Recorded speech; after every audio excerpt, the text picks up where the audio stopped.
നമസ്കാരം, തുഞ്ചൻ വിഷൻ അപ്ഡേറ്റ്സിലേക്ക് സ്വാഗതം. കല്യാണം ഇനി വേറെ level. Basid wedding mall, Basid arcade, Poongottukulam, Tirur. Phone 8075214911.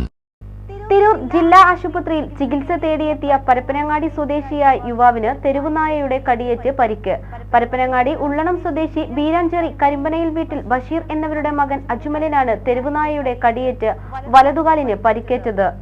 Tirur ജില്ലാ ആശുപത്രിയിൽ ചികിത്സ തേടിയെത്തിയ പരപ്പനങ്ങാടി സ്വദേശിയായ യുവാവിന് തെരുവുനായയുടെ കടിയേറ്റ് പരിക്ക്. പരപ്പനങ്ങാടി ഉള്ളണം സ്വദേശി ബീരാഞ്ചേരി കരിമ്പനയിൽ വീട്ടിൽ ബഷീർ എന്നിവരുടെ മകൻ അജ്മലിനാണ് തെരുവുനായയുടെ കടിയേറ്റ് വലതുകാലിന് പരിക്കേറ്റത്. ബുധനാഴ്ച രാവിലെയാണ് സംഭവം. ചെവിവേദനയുമായി ബന്ധപ്പെട്ട് തിരൂർ ജില്ലാ ആശുപത്രിയിൽ ചികിത്സ തേടിയെത്തിയ അജ്മൽ ഡോക്ടറെ കണ്ടതിനു ശേഷം ആശുപത്രി കോമ്പൗണ്ടിലെ ഫാർമസിയിൽ നിന്ന് മരുന്ന് വാങ്ങുന്നതിനിടെയാണ് വലതുകാലിലെ മുട്ടിന് താഴെയായി നായയുടെ കടിയേറ്റത്. ഉടൻ ജില്ലാ ആശുപത്രിയിൽ ചികിത്സ തേടി പിന്നീട് വീട്ടിലേക്ക് മടങ്ങി. സംഭവത്തിൽ തിരൂർ ജില്ലാ ആശുപത്രി അധികൃതർക്കും തിരൂർ പോലീസിനും അജ്മൽ പരാതി നൽകി. TVN news, Tirur. കല്യാണം ഇനി വേറെ level. Basid wedding mall, Basid arcade, Poongottukulam, Tirur. Phone 8075214911.